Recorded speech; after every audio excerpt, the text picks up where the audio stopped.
sebelum kita pelajaran seperti biasa, ya, anak-anak harus ya. Untuk itu ketua kelas memimpin berdoa.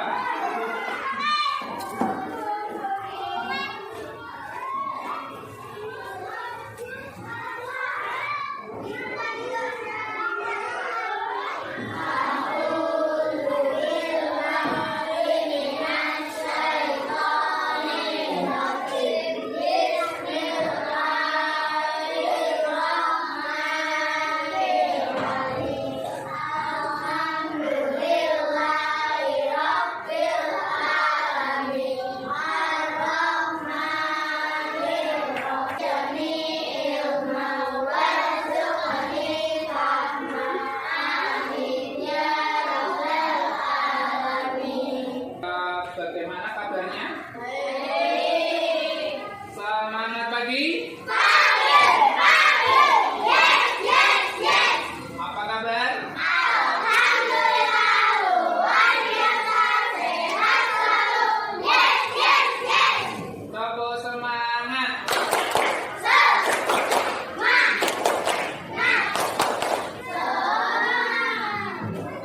Sekarang berdiri semuanya.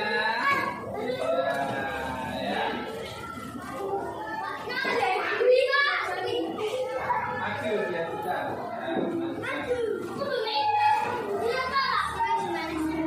Ayo, ini maju. Ya.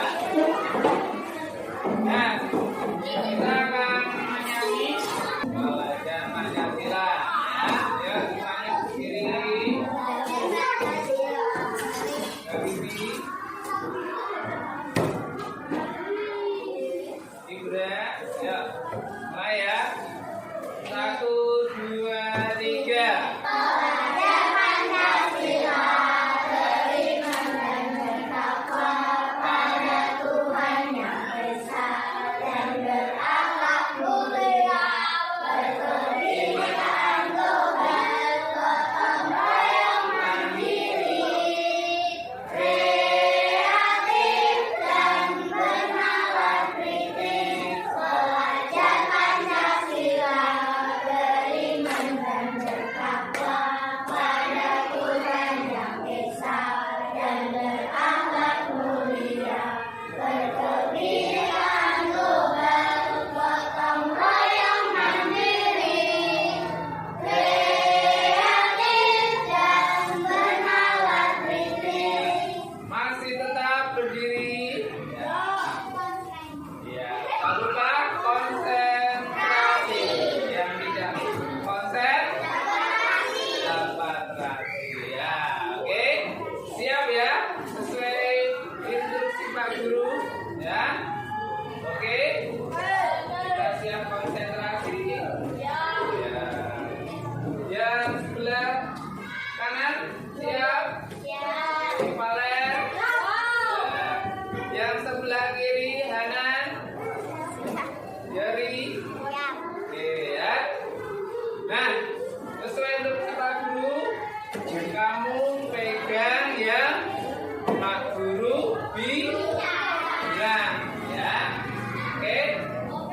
1, 2, 3. Pegang kepala.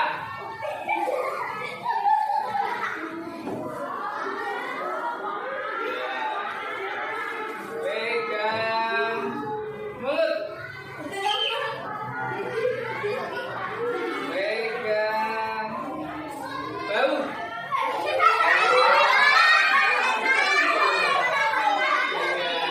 Konsentrasi ya, bilang nanti ya. Pegang kepala. Ya, semuanya konsentrasi. Tepuk tangan untuk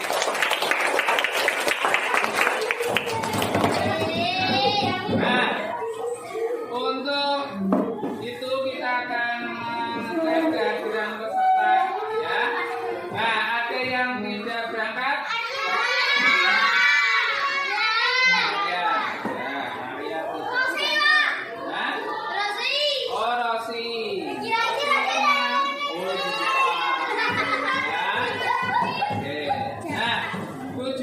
pembelajaran kita.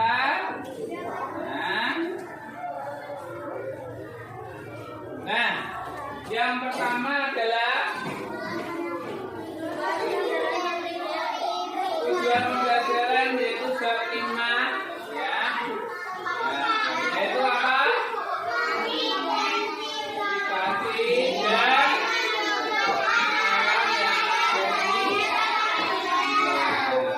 dan tinggalmu ya.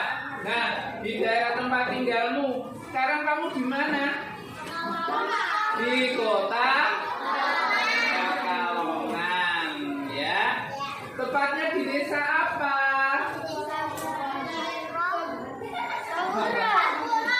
Sapuro. Iya. Ada yang rumahnya jauh dari Sapuro? Hah? Oh iya, ada Sesa. Sesa rumahnya mana Sesa? Oh iya, Kotoharjo ya. Iya, jauh. Berapa kilo? Oh enggak tahu. Kira-kira 5 ya? Hah? 5? Jauh ya. Nah, perjalanannya aja jauh sehingga Sesa kadang terlambat untuk BTI ya, karena jauhnya. Jadi harap maklum ya teman-teman ya. Iya. Nah, untuk itu kita akan mengenal. Nah, mengenalnya lingkup sekolahan. Nah, yang dekat sekolahan ya. Dekat sekolahan. Nah, dekat sekolahan kita apa? Di mana? Sapuro 5 dekatnya desa Sapuro. Nah, kita lanjut ke tujuan pembelajaran. Kita akan topik yang pertama, topik A. Ya, topik A. Nah, yang pertama adalah dapat menyebutkan hal yang berperan penting dalam perkembangan daerah tempat tinggalnya. Kemudian yang kedua, dapat menceritakan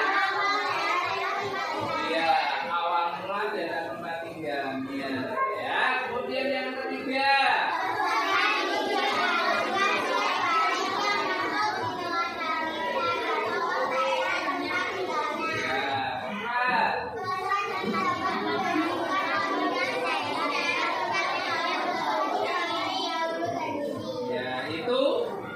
tujuan pembelajaran topik A yang akan kita pelajari ya. Nah, kita akan melihat Pekalongan berasal dari tokoh namanya Jogobowo, yaitu putra dari Kiai Cembalu, pahlawan Mataram dari Kesesi. Suatu hari, Jogobowo diperintahkan oleh Ki Cembalu untuk mengabdi kepada Sultan Agung Raja Mataram. Dia juga mendapat tugas untuk memboyong Putri Ratnasari dari Sasak datang ke istana. Tetapi Jogobowo malah jatuh cinta pada sang putri. Karena tindakannya mencintai Putri Ratnasari, ia diberi hukuman untuk menanamkan daerah pesisir yang dibajak oleh Cina. Kemudian Jogobowo bersemedi di hutan Gambia. Setelah lama ia bersemedi, akhirnya namanya berganti menjadi Baurekso. Atas perintah Sultan Agung, Baurekso mempersiapkan pasukan untuk menggempur para pembunuh yang berada di Batavia. Namun saat itu mengalami kegagalan. Kemudian ia kembali ke hutan Gambiran untuk bertapa nolong, yang artinya bergelantungan seperti kelelawar. Potongan Joko Bahu berlangsung. Dia pernah sekali diganggu oleh Tan Wijang atas perintah dari Mataram untuk menerima tugas. Dari nama asal tokoh Malang inilah kemudian menjadi nama Pekalongan. Hingga pada akhirnya karena memperoleh kekuatan elit, Dewi Lanjar mau dipersunting oleh Brawijaya. Sedangkan munculnya nama Pekalongan menurut versi abad ke-17 adalah di masa Sultan Agung saat Kidawarsa gugur saat melawan pada tanggal 20 September 1628 melawan VOC di Batavia. Tempat peperangan dari Joko Bahu berada di Wiradesa, Posesi, Selamahan, Uwujani, Comal, dan alun-alun Pekalongan. Ada banyak versi tentang asal-usul nama Pekalongan, mulai dari Kerajaan Kalingga, Kalang, Wego Kalong, dan sebagainya yang menurut masyarakat sekitar dibenarkan. Namun terlepas dari hal itu, Pekalongan sudah menjadi kabupaten yang mampu mengharumkan namanya. Kabupaten kecil di Jawa Tengah ini terkenal dengan batik Pekalongan yang menjadi ciri khas dari Indonesia. Itulah sejarah asal mula nama Pekalongan. Terima kasih sudah menonton video cerita bergambar ini. Klik subscribe untuk terus berlangganan video-video cerita. Ya, itu tadi ya. Sebelum adanya Pekalongan, Pekalongan berupa apa? Bukan. Ya, jadi sebelum ada kita kesini, ya, sini kan kita sudah enak, ya. Ada fasilitas umumnya, ya. Nah, sebelumnya bagaimana kondisinya? Kondisinya berupa hutan, ya. Nah, kemudian ada siapa tadi? Joko Bahu, ya, datang, ya. Kemudian apa yang dia lakukan? Apa? Kayak gini apa ini? Kayak gini. Bertapa. Nah, bertapanya bagaimana? Iya, bertapanya bertapa tidak duduk biasa. Ya, enak itu. Ya, gampang. Kamu bertapa sambil duduk, bisa kan? Bisa. Lah, si Joko Bahu apa yang dia lakukan? Bertapa dengan bergelantungan, ya. Bergelantungan di mana? Nah, dia bertapa untuk apa sih? Untuk apa? Untuk, iya, untuk dia mendapatkan ilmu untuk memerangi ya. Nah, pada waktu itu dia bertapa tapi sambil bergelantungan seperti apa? Seperti kelawar, ya. Kelawar kan tidur bergelantungan di pohon. Nah, namanya apa biasanya? Nah, kalau kelawar namanya lain apa?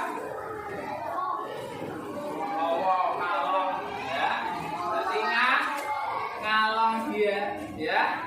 Nah, akhirnya muncullah nama kota Pekalongan.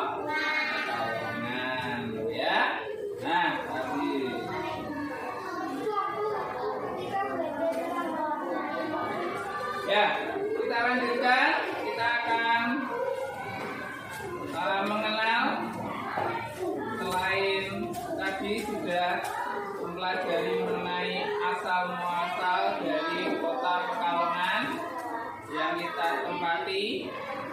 Nah, kita akan mengenal lebih dekat tokoh-tokoh yang ada di Kota Pekalongan. Ya, siapa saja? Ya, siapa saja? Yang pertama, nah ini Jenderal Hugeng. Ya. Ya. Nah, ini salah satu ya tokoh kita yang juga berperan dalam apa? Dalam apa? Iya.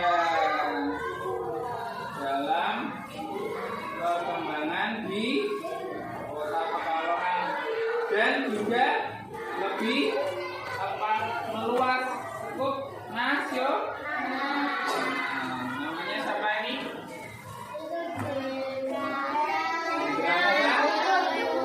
Hugeng. Ya. Nah, ini. Ya, kemudian ada lagi.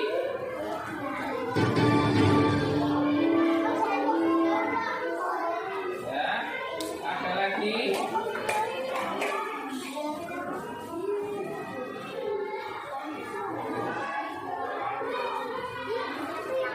Nah, ini yang ada di mana? Mata uang mana? Hah? Uang 20. Hah? 20.000. Siapa namanya?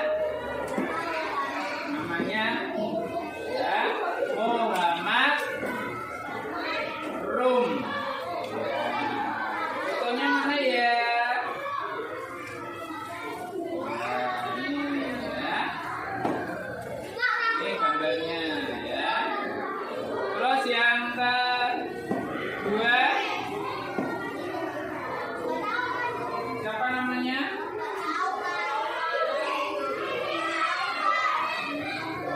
Ya, ini adalah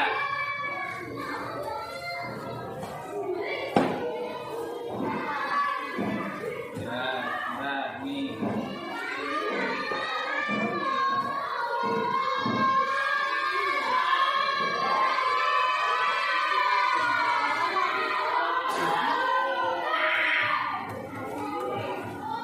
Ayo. Nah.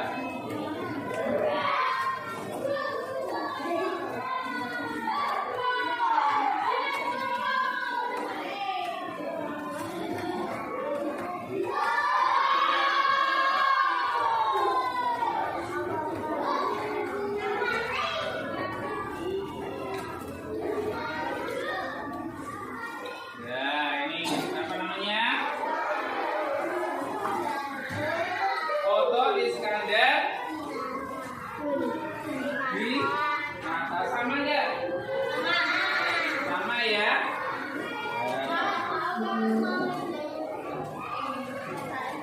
Nah, sekarang kita akan lebih dekat ya.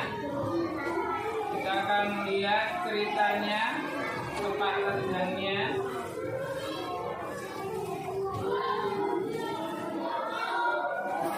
Yang pertama adalah ya,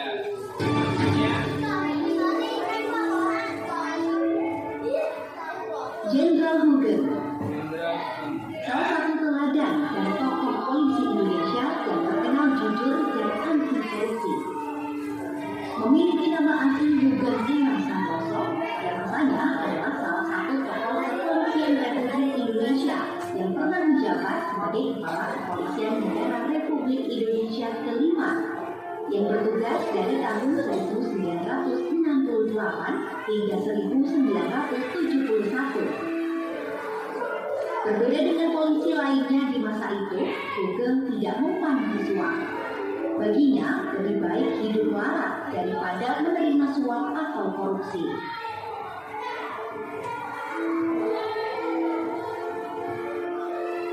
Awal karir Jenderal Hugeng dimulai setelah lulus perguruan tinggi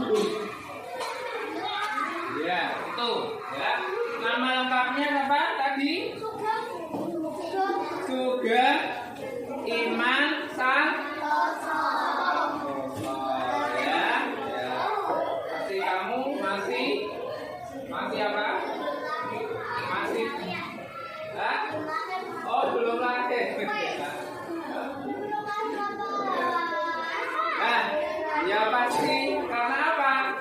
Nah, karena dia lahirnya tanggal berapa? 14 Oktober 1921. Kalau lagi? Iya, ya tadi belum tahu ya. Ya. Nah, berikutnya ini.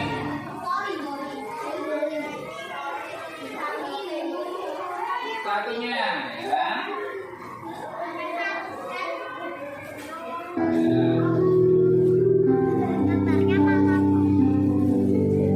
Ini ya.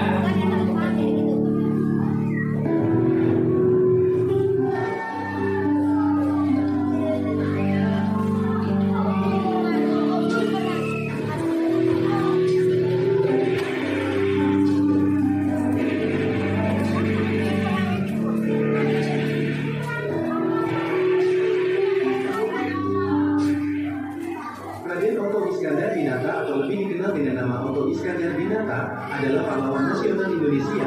Ia juga dijuluki si Jalak Harupat, yang artinya ayam jantan yang kuat, pemberani, dan selalu menang saat diadu. Pada tanggal 20 Juli tahun 1913, berdirinya Paguyuban Pasundan yang merupakan organisasi budaya Sunda. Organisasi ini bergerak dalam bidang pendidikan, sosial budaya, politik, ekonomi, dan pemberdayaan perempuan. Dalam Paguyuban Pasundan ini, Otto Iskandar Dinata menjabat sebagai sekretaris pengurus besar tahun 1928 dan menjadi ketua sejak 1929 sampai 1942. Tujuan Paguyuban Pasundan adalah untuk melestarikan budaya Sunda yang tidak hanya melibatkan orang Sunda saja, melainkan semua yang mempunyai kepedulian akan budaya suku Sunda.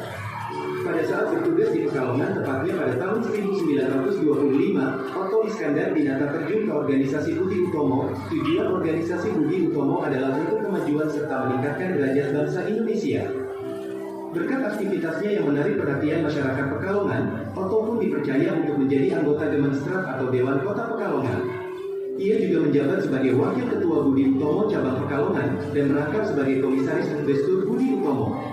Dan pada masa penjajahan Jepang, Otto Iskandar Dinata menjadi pemimpin surat kabar pada tahun 1942 sampai 1945. Kemudian, ia juga diangkat menjadi anggota BPUPKI dan PPKI. BPUPKI atau Badan Penyelidik Usaha Persiapan Kemerdekaan Indonesia dan PPKI atau Panitia Persiapan Kemerdekaan Indonesia. Dan setelah Indonesia dinyatakan merdeka, PPKI melakukan sidang untuk mengesahkan Undang-Undang Dasar 1945.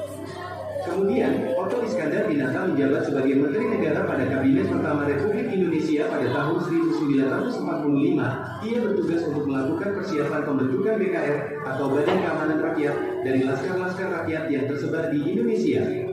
Namun, langkah yang diambil oleh Otto Iskandar Dinata menimbulkan ketidakpuasan pada salah satu BKR, sehingga ia pun menjadi korban penculikan sekelompok laskar yang bernama Laskar Hitam. Sejak saat itu, Otto Iskandar Dinata menghilang bahkan tanpa jejak dan diperkirakan terbunuh di daerah Banten pada tanggal 20 Desember tahun 1945. Untuk mengenang jasa Otto Iskandar Dinata, ia diangkat sebagai pahlawan nasional berdasarkan Kepres atau Keputusan Presiden Republik Indonesia nomor 088 pada tahun 1973, tepatnya pada tanggal 6 November.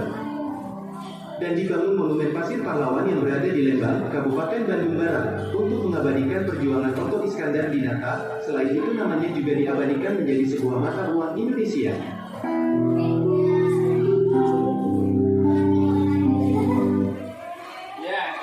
Siapa namanya? Siapa? Otto Iskandar Dinata. Nah, satu lagi ya. Ada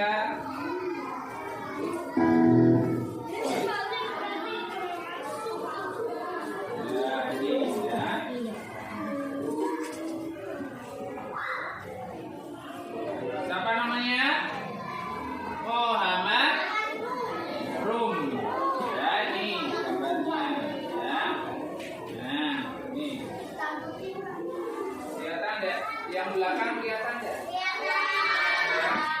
Oke, nah apa aja sepak terjangnya?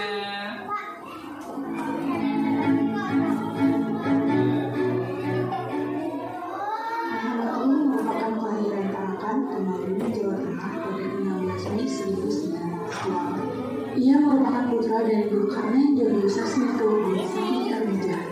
Pada tahun 1915 atau masa kanak-kanaknya, Rum belajar di Clark School atau sekolah rakyat selama 2 tahun. Kemudian ia melanjutkan pendidikannya di Collins Inland School atau HIS sampai 1924. Masih di tahun yang sama, Rum mendapat beasiswa untuk belajar di Sofia atau sekolah letak umum. 3 tahun berselang, ia berhasil menyelesaikan ujiannya dan dipindahkan ke Allegheny Middlebury School atau sekolah menengah atas yang lulus pada 1930. Setelah mengikuti ujian masuk perguruan tinggi kedokteran, sayangnya Rum ditolak. Ia kemudian memasuki Royal School Terbataria atau sekolah tinggi hukum di Jakarta pada 1932. Rum berhasil meraih gelar Master Hukum pada 1939. Kemudian, pada masa kebangkitan nasional Indonesia, Rum aktif di beberapa organisasi serikat Cuma Islam Timur. Lalu pada 1925, ia tergabung dalam Sarekat Islam.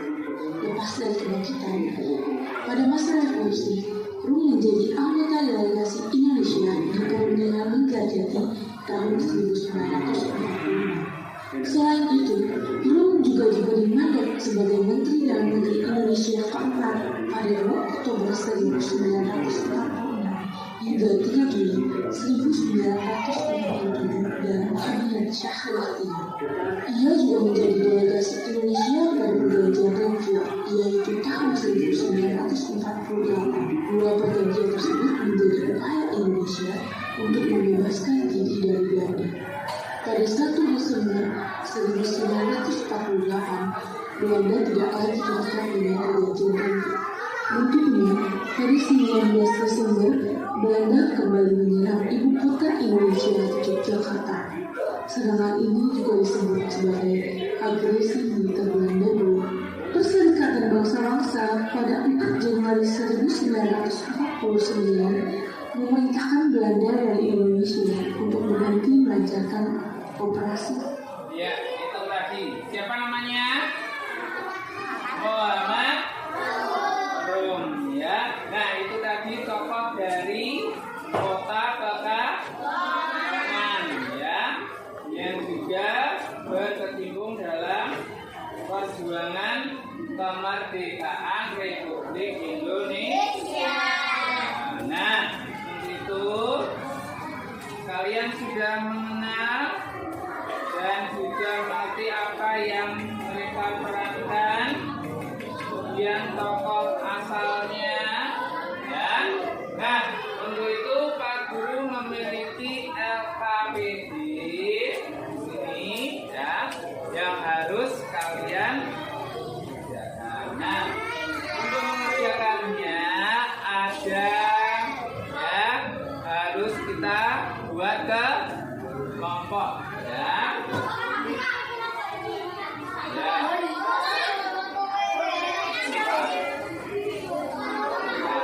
Nah, 3-3 ya. 3-3. Itu memiliki lembar, ya, kerja peserta didik atau LKPD. Ada yang belum dapat?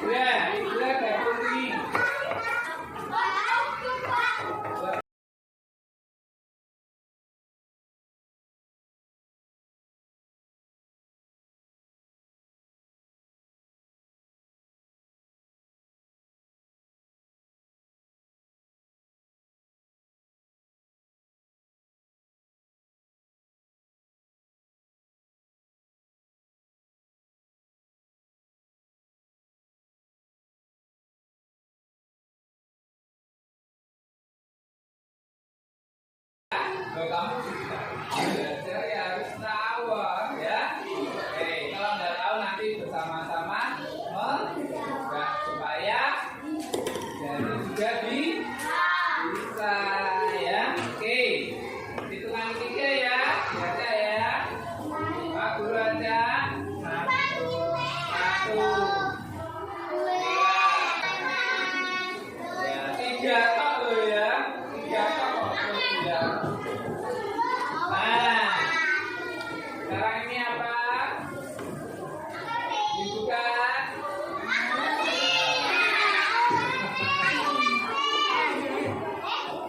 Iya, siapa namanya?